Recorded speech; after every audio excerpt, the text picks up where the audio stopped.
Hello, vous vous demandez ce que la semaine à venir vous réserve au niveau sentimental et affectif? Alors bienvenue sur la Jeu de Cassiopée. Dans cette vidéo, je vous propose de choisir une des 3 pierres et de découvrir ce que la semaine prochaine vous réserve. Mais avant de commencer, si vous aimez ce genre de vidéo, je vous conseille de la liker. Ça va permettre à l'algorithme de repérer que vous aimez ce genre de contenu et de vous en proposer davantage. Et puis aussi, vous pouvez vous abonner à ma chaîne. Ça va vous permettre d'être tenu informé quand je publie de nouvelles vidéos. Alors là, vous avez le choix entre 3 pierres. Vous avez du bois silicifié rose. Sur le tas numéro 2, vous avez une citrine. Et sur le tas numéro 3, un quartz framboise. Alors c'est parti pour le premier tas pour ceux qui ont choisi le bois silicifié. Déjà, le bois silicifié, c'est avant tout une pierre qui permet de se connecter à ses racines et d'effectuer un travail de nettoyage sur les mémoires transgénérationnelles et karmiques. C'est une pierre de structure et ça aide les gens qui justement n'ont pas forcément cette sensation de pouvoir s'appuyer sur la famille, qui ont la sensation que la famille ne les a pas aidés à se structurer parce qu'elle ne les soutient pas dans leur choix. Mais c'est aussi une pierre qui permet de s'émanciper de l'emprise familiale ou de nos origines, de notre culture. Bref, tout ce qui dans notre passé nous a façonné et fait qu'aujourd'hui, on a des fois du mal à prendre des décisions pour soi-même en s'écoutant vraiment soi-même et vraiment ce dont on a envie profondément. Alors, on a la carte du blocage ou des mémoires karmiques, le pendu et le pape, et l'autre carte qu'on verra après. Bon, bah, les blocages et mémoires karmiques, ça confirme le fait que de porter du bois silicifié, qu'il soit rose, rouge ou beige, c'est assez cohérent. Parce que justement, c'est donc une carte qui parle de nos blocages et de nos mémoires karmiques que le bois va pouvoir permettre de lever. Ça peut parler du fait qu'on a besoin d'un nettoyage de nos mémoires karmiques ou un nettoyage énergétique pour avancer dans la vie et sortir de situations de blocage ou de stagnation et se débarrasser de certains schémas répétitifs qui nous empêchent d'avancer aussi vite qu'on le souhaiterait dans la vie. Le 12, donc le pendu, ça parle bien d'un blocage. Le 5, on est plutôt sur la communication et sur l'affectif. Alors, ça peut vouloir dire plusieurs choses selon votre situation, mais ça peut parler d'un blocage déjà au niveau de la communication dans votre couple ou avec quelqu'un à qui vous êtes très attaché. Ce quelqu'un, ça peut être la personne avec qui vous êtes marié et plus particulièrement même une personne un peu plus âgée que vous. Ça peut aussi représenter votre père ou même un grand-père ou un ami qui est plus âgé que vous.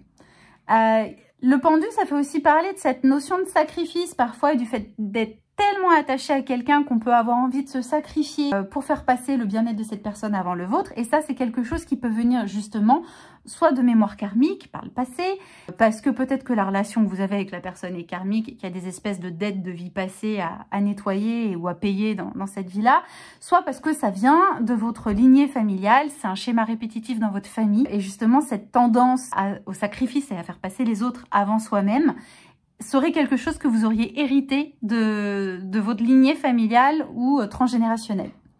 Et puis, ça peut aussi parler d'un lien tellement fort qu'on a envie d'officialiser une relation avec quelqu'un. Ça peut aller même jusqu'au mariage. Mais peut-être quelque chose qui bloque parce qu'on a peur que la famille ne valide pas le choix ou que la personne ne s'intègre pas dans la famille. Voilà, ça peut parler de toutes ces choses-là.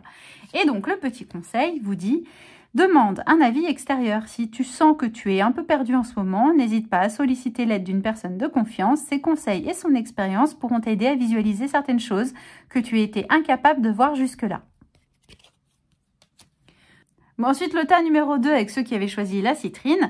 La citrine, c'est une pierre qui permet de trouver sa place au sein du clan. Alors, le clan, c'est la famille et l'entourage au sens large. Ça peut être les amis, ça peut être même au boulot. Ça parle d'avoir confiance en soi, confiance en son jugement et c'est une pierre qui incite à prendre l'autonomie, à être responsable de soi-même. Au niveau des cartes, on a tiré le poids de la famille justement et l'amoureux avec la justice. Alors, le poids de la famille. Le poids de la famille, comme le nom l'indique, ça peut parler d'une éducation familiale, d'une éducation morale, d'une famille dont on a peur du jugement ou d'un entourage au sens large dont le poids du jugement vous fait un petit peu peur et peuvent vous faire douter de vos choix ou douter du fait d'obtenir leur validation. Soit ça vous concerne vous directement, soit ça génère des problèmes entre vous et votre partenaire ou une personne à qui vous êtes attaché au sens large. Ça peut être du coup quelqu'un de votre famille sur qui vous faites peser un poids, le poids du jugement par exemple. En tout cas, voilà, ça parle d'un besoin de libération dans vos liens avec quelqu'un à qui vous êtes très attaché. Ça parle l'amoureux, ça peut parler d'une nouvelle rencontre, de quelqu'un qu'on rencontre, mais ça parle aussi justement de l'entourage, ça parle des amis, ça parle des collatéraux, ça peut aussi parler des collègues, voilà, mais ça parle d'un groupe en fait de gens autour de vous. Et puis ça parle d'officialisation, donc ça peut être par exemple une question d'officialiser une relation avec quelqu'un, une officialisation où vous n'êtes pas forcément sûr que l'entourage va l'accepter. Ou à l'inverse, ça peut être l'entourage qui vous met la pression pour officialiser une relation avec quelqu'un avec qui vous êtes très bien. Ça peut être aussi votre entourage qui se mêle un petit peu de ce qui ne la regarde pas et vous parle en fait de comment ils perçoivent l'équilibre dans votre vie de manière générale, dans votre vie affective, qui vous donne des conseils sur comment faire dans votre couple, comment maintenir un équilibre. Et puis ça parle aussi peut-être de rencontrer quelqu'un de nouveau, mais dans ces cas-là, on calcule, on analyse, on pèse le pour et le contre pour savoir si la personne, elle correspond au cadre, à la fois le cadre de vie, votre cadre affectif et votre entourage. Est-ce qu'il va bien s'entendre? Est-ce que vous pensez qu'il va pouvoir être bien accepté par votre entourage? Et puis voilà, ça peut parler de l'officialisation d'une relation avec quelqu'un. Et donc la famille qui s'en mêle, ça peut être une belle-mère qui prend les choses un petit peu trop en main, par exemple pour l'organisation de la célébration. Alors là, je parle d'une célébration, ça peut être aussi bien un mariage que des fiançailles ou qu'un baptême ou même tout simplement un anniversaire, une fête familiale qui va réunir le clan.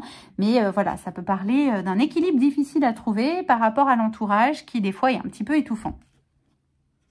D'où l'intérêt de porter une citrine qui permet d'avoir confiance en soi, de trouver sa place et donc de poser ses limites. Et là, au niveau du conseil, laisse-toi l'opportunité de faire différemment. Ici, les guides te confrontent à des choix que tu as faits pour te dire que tu peux essayer d'aborder les choses autrement avec un nouvel angle de vue. C'est le moment de te donner une seconde chance. Bon, enfin, pour le tas numéro 3 avec le quartz framboise. Le quartz framboise, c'est une pierre qui parle de réparation des blessures émotionnelles. C'est une pierre qui aide à dépasser la peur du changement pour aller vers une libération et une élévation spirituelle. Au niveau des cartes, on a tiré la dépendance affective et puis, alors, l'arcane sans nom et le monde. Alors, la dépendance affective, ça parle d'un besoin de libération émotionnelle parce qu'en fait, il faut réussir à s'accorder de la valeur à soi-même et de l'amour pour arrêter de dépendre du regard des autres pour justement être fier de soi. Normalement, on doit s'aimer soi-même indépendamment de ce que les autres peuvent vous dire de vous-même. Ça parle de faire des choix pour soi, pour pouvoir être soi-même, pour être quelqu'un d'authentique. Le 13, l'arcane sans nom, c'est une carte qui parle de changements radicaux. En général, des changements qui sont volontaires. Plus rarement, ça peut être des choses qui vous tombent sur le coin de la figure sans que vous ayez rien demandé. Mais en général, il y a quand même une volonté. Il y a quelque chose, on est proactif dans ce changement. Et puis le 21, c'est une carte qui parle de l'entourage au sens général. Ça peut parler de l'étranger, mais en général, ça parle de réussite. Voilà, de choses qui se passent bien. Ça peut même être vu comme une libération. Donc là, on peut penser que justement, vous preniez conscience du fait que vous êtes dans une dépendance affective, soit d'une manière générale, soit avec une personne en particulier. Et donc, vous décidez à un changement radical dans votre relation avec cette personne afin d'arriver à une certaine libération et de vous sentir soulagé pour pouvoir en fait changer radicalement votre schéma mental et arriver à un épanouissement personnel. Ça peut aller jusqu'à rompre avec cette personne ou alors ça peut aller jusqu'au fait de rompre avec votre culture, avec vos origines, si jamais vous êtes quelqu'un d'origine étrangère.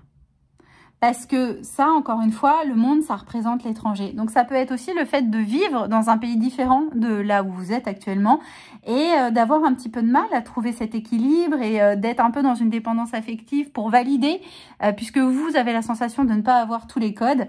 Ça permet, voilà, pour les gens qui ont l'impression de ne pas avoir les codes et de ne pas les avoir intégrés, de voir par rapport aux autres et à leur réaction si oui ou non on fait les choses bien. Et donc là, il y a une espèce de changement de schéma. Vous vous libérez de votre passé et vous gagnez aussi en autonomie par rapport à ça et vous prenez confiance en vous. Le conseil, attention à l'impact des mots. Des mauvaises paroles circulent autour de toi. Ne te laisse pas influencer par les propos des autres. Garde en tête que les mots sont parfois le reflet de leur frustration profonde ou de leur peur refoulée. Ne réponds pas à chaud, reste diplomate, cela te servira de bouclier. Alors j'espère que cette vidéo vous a plu et vous a éclairé sur ce qui vous attend la semaine prochaine. Si votre message vous a parlé, n'hésitez pas à me le dire dans les commentaires. Vous pouvez aussi me poser vos questions dans la zone de commentaires. Et puis, vous pouvez liker la vidéo et vous abonner à ma chaîne pour que ensuite l'algorithme vous propose plus de contenu de ce type. Je vous souhaite une excellente semaine à tous. À très vite sur les jeux de Cassiopée. Ciao, ciao!